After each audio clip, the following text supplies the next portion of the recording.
Seja bem-vindo a mais um episódio do podcast Mestre do Conhecimento. Aqui, toda semana, debatemos um tema de gestão de negócios.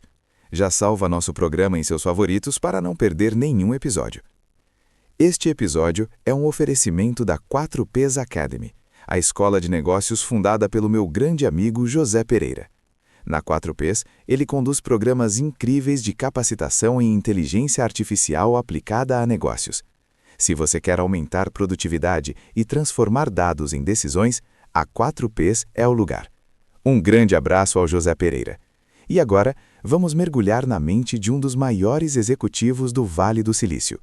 Hoje, vamos dissecar a obra Connecting the Dots, de John Chambers e Diane Brady. Para me ajudar nessa missão, tenho o prazer de receber Carol, nossa especialista em estratégia corporativa. Tudo bem, Carol? Olá, José. É um prazer imenso estar aqui novamente. Esse livro é, sem dúvida, um manual obrigatório. John Chambers não é apenas um teórico, ele viveu a trincheira. Transformar a Cisco de uma empresa de 70 milhões de dólares em uma potência de 47 bilhões não é sorte, é método. E o método dele, baseado em conectar os pontos antes que os outros sequer vejam o desenho, é fascinante. Exatamente. O título do livro, Connecting the Dots, ou Conectando os Pontos, sugere algo quase intuitivo, mas Chambers trata isso como uma ciência, não é? No mundo corporativo atual, somos bombardeados por dados. Como ele diferencia essa habilidade de apenas olhar para planilhas? O que significa realmente conectar os pontos na visão dele? Excelente ponto, José. Para Chambers, conectar os pontos é a capacidade de identificar padrões e tendências de mercado no exato momento em que elas começam a se formar, e não quando já são óbvias. A maioria dos líderes reage às mudanças. Chambers defende que o líder excepcional antecipa a transição. Ele dá um exemplo claro sobre a mudança da internet apenas para troca de dados para a internet de voz e vídeo. Todo mundo dizia que a Cisco estava errada em apostar nisso, mas ele viu o padrão de consumo mudando anos antes. Conectar os pontos é olhar para eventos isolados, uma nova tecnologia na Ásia, uma mudança de comportamento na Europa, uma crise em um setor específico e entender como isso vai convergir para criar uma nova realidade daqui a 3 ou 5 anos. Isso exige uma coragem tremenda, porque muitas vezes significa canibalizar o próprio negócio atual para apostar no futuro. Agora, Carol, um dos paradoxos que o livro aborda é a questão da cultura de startup dentro de uma gigante. A Cisco cresceu absurdamente, mas ele insistia em manter a agilidade. Como um gestor que nos ouve agora, que talvez lidere uma empresa grande e burocrática, pode aplicar essa mentalidade de startup que o Chambers prega? José, esse é o calcanhar de Aquiles das grandes corporações. O conforto gera complacência. Chambers argumenta que para sobreviver na economia digital, você precisa assumir riscos calculados e, crucialmente, aceitar falhas. Mas não é falhar por desleixo, é a falha como subproduto da inovação rápida. Ele implementou na Cisco uma estrutura onde as decisões precisavam ser tomadas rapidamente. Se você demora meses para aprovar um projeto, a oportunidade de mercado já passou. A lição aqui é descentralizar. Se todas as decisões sobem para o CEO, a empresa engessa. Ele empoderava os times para agirem como pequenas startups internas, com autonomia e responsabilidade. Isso me leva a outro ponto crucial do livro, a gestão de crises. Nenhuma trajetória de 70 milhões para 47 bilhões é uma linha reta ascendente. A Cisco enfrentou o estouro da bolha da internet nos anos 2000, um momento devastador. A forma como ele lidou com isso definiu a reputação dele. O que podemos extrair de lição sobre liderança em tempos de turbulência? A regra de ouro dele é a transparência. Quando a bolha estourou, a Cisco perdeu uma quantidade imensa de valor de mercado em tempo recorde. Muitos líderes se esconderiam ou culpariam o mercado. Chambers fez o oposto. Ele aumentou a frequência de comunicação com os funcionários e com os investidores. Ele diz que você constrói a sua reputação não quando tudo vai bem, mas pela forma como você se comporta quando tudo dá errado.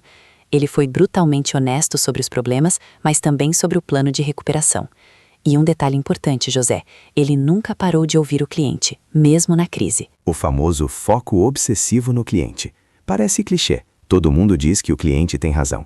Mas a abordagem da Cisco parecia diferente. Não era apenas vender o que o cliente pedia, certo? Exato. A maioria das empresas ouve o cliente para vender o que tem no estoque hoje. Chambers ouvia o cliente para entender quais problemas eles teriam daqui a 2 anos.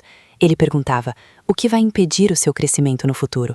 Essa informação guiava o desenvolvimento de produtos da Cisco. É uma escuta ativa voltada para a estratégia, não apenas para o suporte técnico.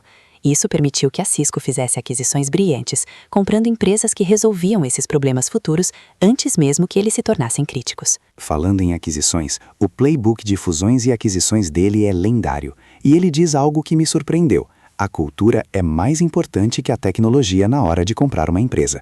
Isso vai contra o pensamento puramente financeiro de muitos executivos. Sem dúvida. Ele afirma que a maioria das fusões falha não porque os números não batem, mas porque as pessoas não se batem. Se a cultura da empresa adquirida for tóxica ou incompatível com a da compradora, a inovação morre, os talentos vão embora. E no setor de tecnologia, quando os talentos saem, você comprou apenas carcaças de servidores. Fascinante. Carol, nós prometemos aos nossos ouvintes algo acionável. Você trouxe todo esse conceito de visão, execução e cultura. Como nosso ouvinte pode aplicar isso na segunda-feira de manhã? Qual é o seu framework prático para hoje? Com certeza, José. Baseado nos princípios de John Chambers, eu desenhei o que chamo de Framework dos 3 horizontes de antecipação. É um exercício para líderes aplicarem trimestralmente. O primeiro passo é o radar de padrões. Você deve reservar um tempo com sua equipe não para discutir as vendas da semana, mas para listar 3 mudanças sutis que vocês observaram no comportamento do seu cliente ou no mercado. Coisas pequenas, que parecem desconexas. O objetivo é forçar o cérebro a sair do operacional e tentar conectar esses pontos. O segundo passo é a aposta assimétrica.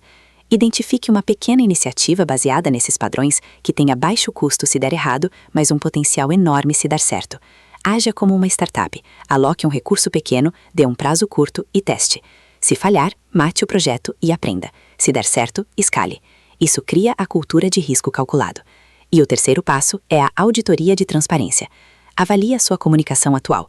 Se uma crise atingisse sua empresa hoje, sua equipe saberia a verdade por você ou pelos boatos de corredor. Estabeleça um canal direto e honesto agora, criando confiança para quando a tempestade vier. Portanto, radar de padrões, aposta assimétrica e auditoria de transparência. É assim que você começa a conectar os pontos. Espetacular, Carol. Radar, aposta e auditoria. Simples, direto e totalmente alinhado com a mentalidade de crescimento da Cisco. John Chambers nos ensina que a liderança não é sobre ter todas as respostas, mas sobre fazer as perguntas certas sobre o futuro antes de todo mundo. Carol, muito obrigado por trazer essa clareza para o nosso debate. Eu que agradeço, José. É sempre um privilégio discutir grandes ideias aqui. E se você quiser se aprofundar ainda mais, deixamos um link na descrição com um material gratuito, um presente especial da 4Ps Academy para você. Baixe agora e aplique esse conhecimento. Até o próximo episódio do Mestre do Conhecimento. Um abraço e bons negócios.